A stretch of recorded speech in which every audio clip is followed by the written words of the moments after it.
अब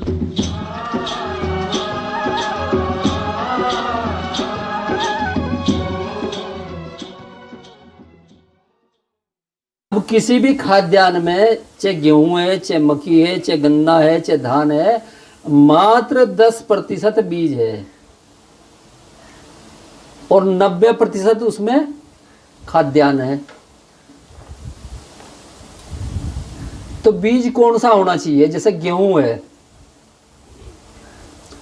गेहूं की आधे से बाल ऊपर को जैसे जैसे चली जाएगी, चलती रहेगी, तो वैसे ही बारीक होता चला जाएगा और बिल्कुल टॉप पे जाके तो बिल्कुल ही बारीक होगा। और हमने उसमें जो नीचे 10% है मोटा मोटा गेहूं, यानी कि नीचे तो आटा ज़्यादा है, यानी कि नीचे प्रोटीन है ज़्यादा और ऊपर है फाइबर ज़्यादा, छिलका है। तो खाने के लिए गेहूं तो जितना बारीक होगा उतना गुणकारी। और हम कौन से गेहूं खावें? मोटे को। तो फाइबर ज़्यादा है, यानी कि वो ऊपर का गेहूं खाने के लिए है और नीचे का गेहूं बीज के लिए है। अब अगर नीचे से 10% बीज को हम कलेक्ट करके उसे खेत में बो दें और 1 वर्ग फीट पे एक पौधा हो, 1 वर्ग फीट पे, अब 1 वर्ग फीट पे एक पौधा हो तो 1 एकड़ में 43,000 वर्ग फीट हैं और वो पौधा आपको 100 ग्राम गेहूं देगा।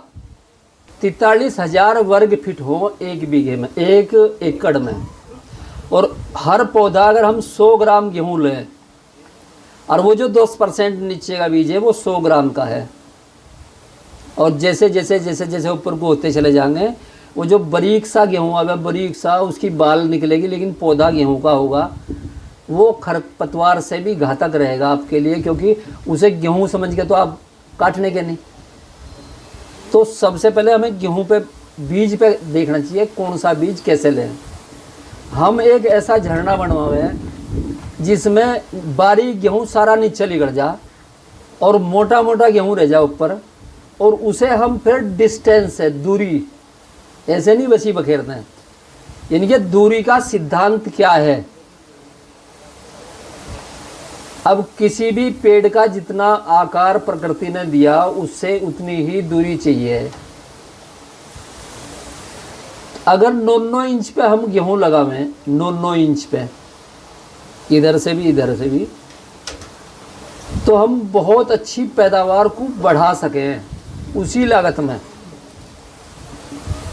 जैसे आपकी गाड़ी है और गाड़ी में लिख रही है 240 किलोमीटर प्रति घंटा, लिखा है ना, और उसे चैलेंज करे भाई 240 तू हमारे गांव में चला के दिखा, तो गांव में तो नहीं चला सकता हूँ क्योंकि उसके अनुकूल सड़क चाहिए। तो इसी तरह ही बीज अगर ठीक है लेकिन हमारी सिंचाई का प्रबंध ठीक नहीं, तो भी उत्पादन नहीं देने का। क्योंकि पानी जितना दूर होगा पौधे से, उस पानी की तरफ को उतनी ही जड़ें बढ़ें,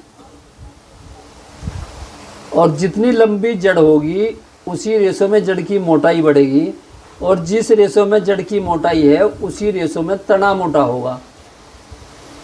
और जब हम फ्लड इरिगेशन कर रहे हैं, एक तरफा कुंभ स्नान करवा दिया तो जड़ तो नहीं बढ़ने की, वो जड़ फिर गिरेगा भी पानी में, तना कम रहेगा तो उत्पादन घटेगा। तो केवल बीज ही हमारे पे अच्छा है, लेकिन विधि अगर ठीक नहीं है तो सिंचाई की विधि कैसी होनी चाहिए? धरती कहे